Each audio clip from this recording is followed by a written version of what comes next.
Selamat sore Ibu dan teman-teman semua. Kami dari kelompok 2 akan mencoba mempresentasikan hasil review jurnal kami yang berjudul The Role of Goal Orientation Format Adolescent Mathematics Achievement.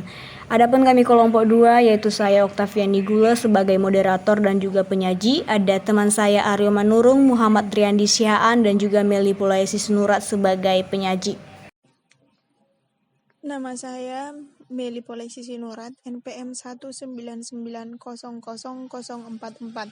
Baiklah, saya akan mempresentasikan hasil dari diskusi kami. Bagian pertama itu pendahuluan. 1. Latar belakang. Penelitian ini adalah untuk mengetahui peran orientasi tujuan untuk prestasi matematika remaja. Peneliti mencatat pentingnya motivasi selama masa remaja karena masa remaja adalah masa kritis dan masa dalam perkembangan anak ketika motivasi mulai menurun. Nah, penelitian saat ini meneliti motivasi matematika remaja melalui lensa orientasi tujuan pribadi.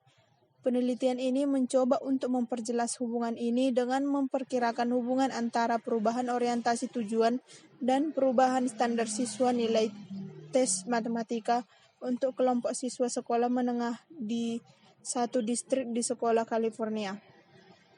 Landasan teori dari jurnal kami yaitu motivasi adalah proses di mana aktivitas yang diarahkan pada tujuan terjaga dari dipertahankan dan mempengaruhi apakah siswa terlibat atau pengukuran di kelas.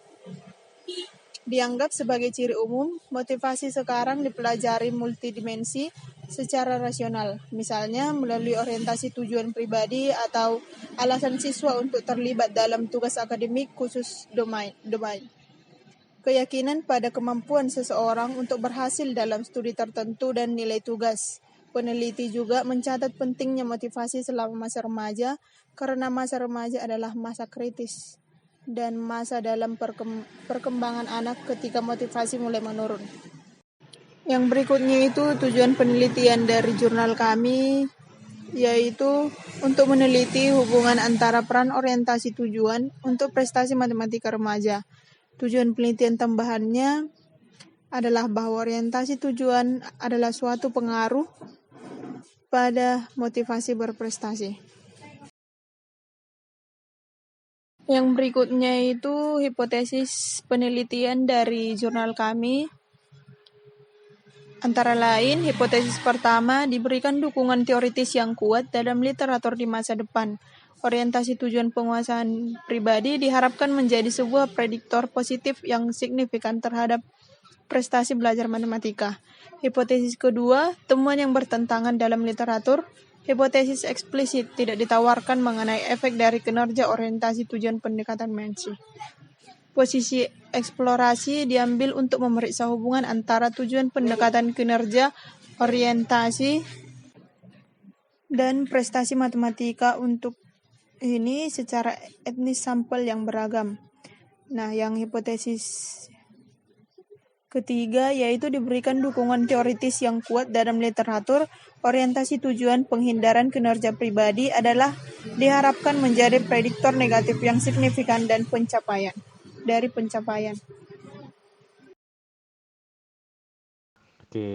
Selamat sore.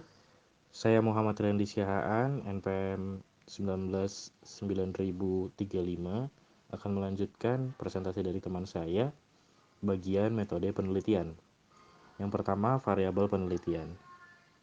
Variabel hasil dalam penelitian ini adalah prestasi belajar matematika siswa tahun 2006.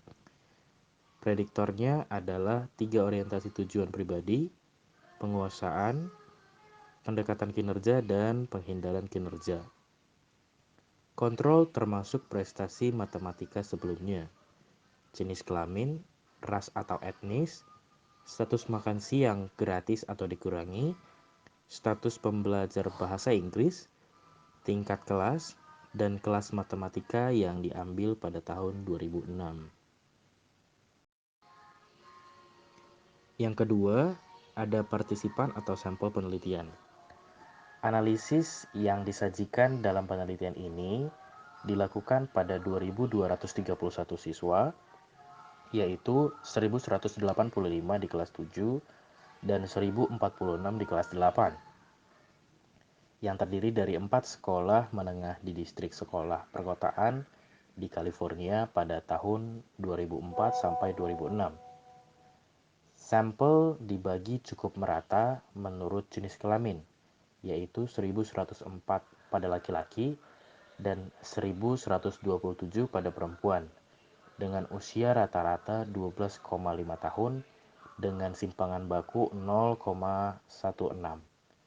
Hanya siswa kulit putih itu 6%, Hispanik 73%, dan Vietnam 20%. Yang dimaksudkan dalam analisis karena kelompok etnis lain 1% terlalu kecil secara numerik untuk dimasukkan dalam perbandingan subkelompok.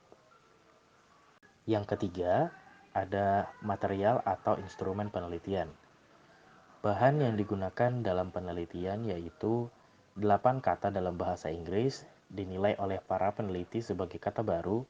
Untuk anak-anak kelas 5 dipilih dari daftar kata GRA, yaitu penghargaan, paksaan, dekrit, suka berteman, laten, menonjol, diam-diam, dan menjengkelkan.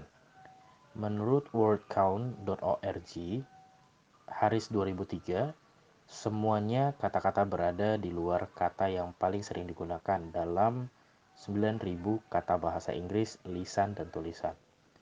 4 kata atau 2 kata sifat, 1 kata benda, dan 1 kata kerja secara acak untuk setiap penelitian kondisi massal dan 1 minggu. Tugas kata ini adalah sama untuk semua anak.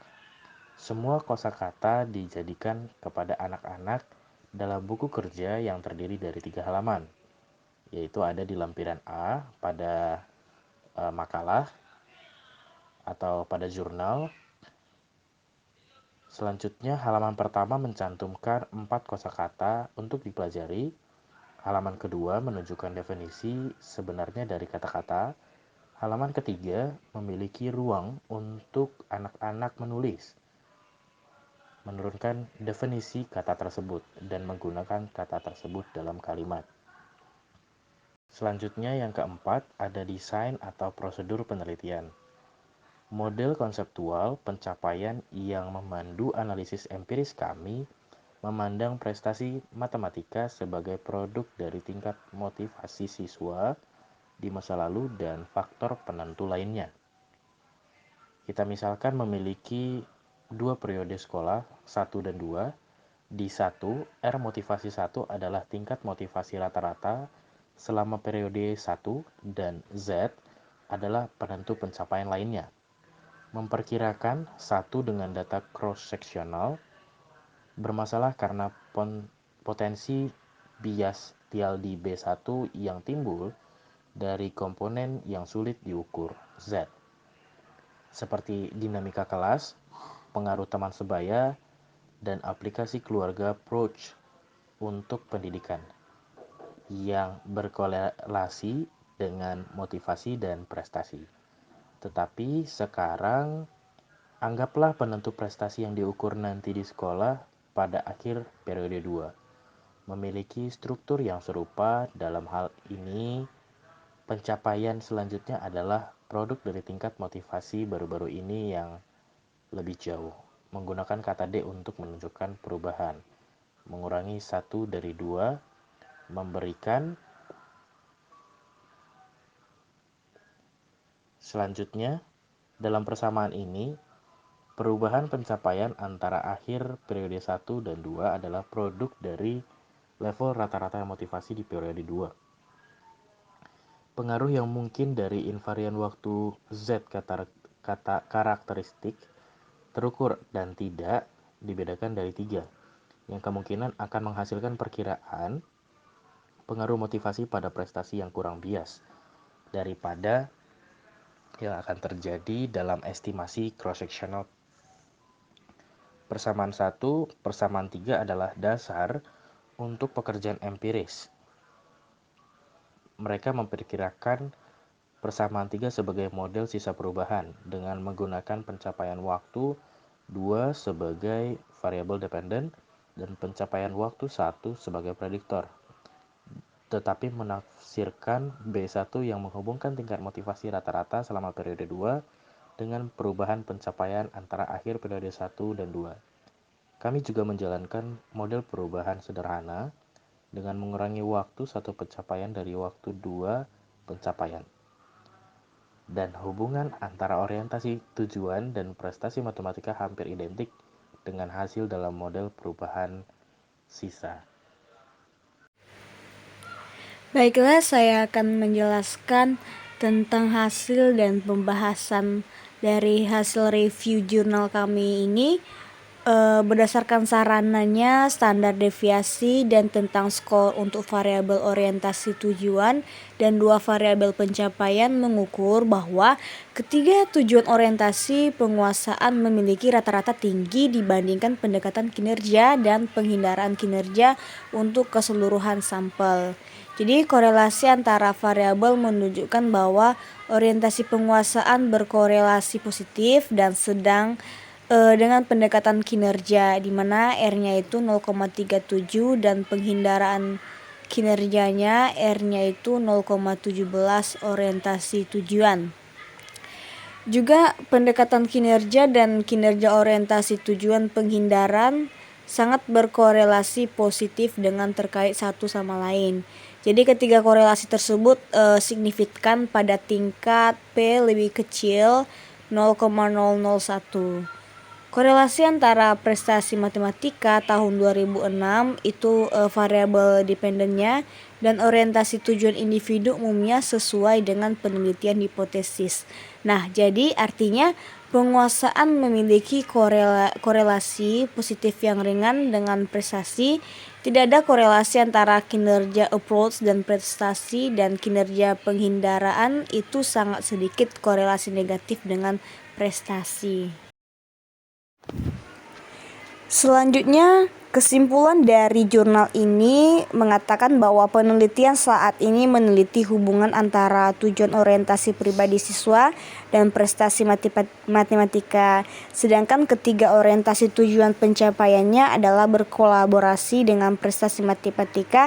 Hanya penguasaan tujuan secara konsisten memprediksi pencapaian ketika pencapaian sebelumnya dan kontrol demografis dimasukkan. Orientasi tujuan performance approach dan performance avoidance tidak memprediksi pencapaian dalam model penuh titik tujuan. Pencapaian teori memberikan kerangka penjelasan yang berguna yang mengasumsikan itu tujuan bukan hanya ciri-ciri pribadi yang stabil, melainkan juga tujuan yang bisa dicapai dibentuk oleh guru dan lingkungan belajar. Nah, hasil menunjukkan bahwa komplement penuh dari kondisi demografis threshold dan ukuran pencapaian yang mendahului dan mengikuti penilaian motivasi penting untuk mendemonstrasikan teori hubungan yang diprediksi secara retik antara tujuan pencapaian dan juga prestasi matematika. Baiklah, saya Aryo Manurung, saya akan menjelaskan tentang analisis. Menurut pendapat kelompok kami, hasil dari penelitian ini sangatlah bermanfaat bagi dunia pendidikan, khususnya untuk anak remaja, karena masih dapat mempelajari pelajaran matematika. Peneliti mencatat pentingnya motivasi selama masa remaja karena masa remaja adalah masa kritis dan masa dalam perkembangan anak ketika motivasi menurun. Peneliti ini sangat meneliti motivasi matematika remaja melalui lensa orientasi tujuan pribadi. Kelebihan dari penelitian ini adalah dapat menjelaskan dengan jelas hasil dari penelitian yang dilakukan. Dan hasil penelitiannya juga memberikan pengaruh positif yang signifikan, yaitu bahwa membangkitkan motivasi remaja untuk belajar dan memberikan pengaruh positif dalam dunia pendidikan. Yang terakhir adalah penutup. Bagian pertama ada kebaharuan. Hal baru yang kami peroleh selama menganalisis jurnal ini adalah kami menjadi tahu bahwa pentingnya motivasi pada masa remaja untuk meningkatkan perkembangan belajarnya. Karena masa remaja adalah masa kritis dan masa dalam perkembangan anak ketika motivasi belajar mulai turun. Dan dengan menganalisis jurnal ini, kami menjadi dapat pengalaman baru, yaitu dengan mereview jurnal dengan berbahasa asing. Awalnya memang sangat sulit untuk memahami isi dari jurnal penelitian ini, namun karena kami berusaha dan kami juga ingin tahu apa maksud dari hasil penelitian ini, perlahan kami tahu dan mengerti dan tahu apa isi dari jurnal ini. Bagian kedua adalah kesulitan. Kesulitan yang kami alami saat mengerjakan tugas review jurnal ini adalah saat kami berusaha memahami isi jurnalnya. Itu sedikit sulit karena jurnal ini menggunakan bahasa asing. Lebih lagi saat ini sangat sulit untuk melakukan diskusi dengan teman kelompok karena tidak dapat dilakukan secara tatap muka. Dan kami juga heran mengapa partisipasinya sangat sedikit. Dan yang terakhir ada manfaat. Manfaat yang kami peroleh setelah mengerjakan jurnal ini adalah kami mendapat pengetahuan baru dari hasil penelitiannya, yaitu peran orientasi tujuan untuk prestasi matematika remaja. Dan dari tugas ini, kami menjadi belajar bagaimana mereview jurnal dengan bahasa asing. Sekian dan terima kasih. Baik, demikian hasil presentasi review jurnal kami.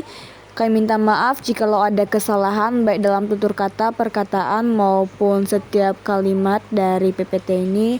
Saya harap kita semua dapat memakluminya dan saya juga berharap kita semua dapat mengerti dari hasil review jurnal kami ini. Oke, untuk Ibu dan teman-teman semua, have a nice day and God bless.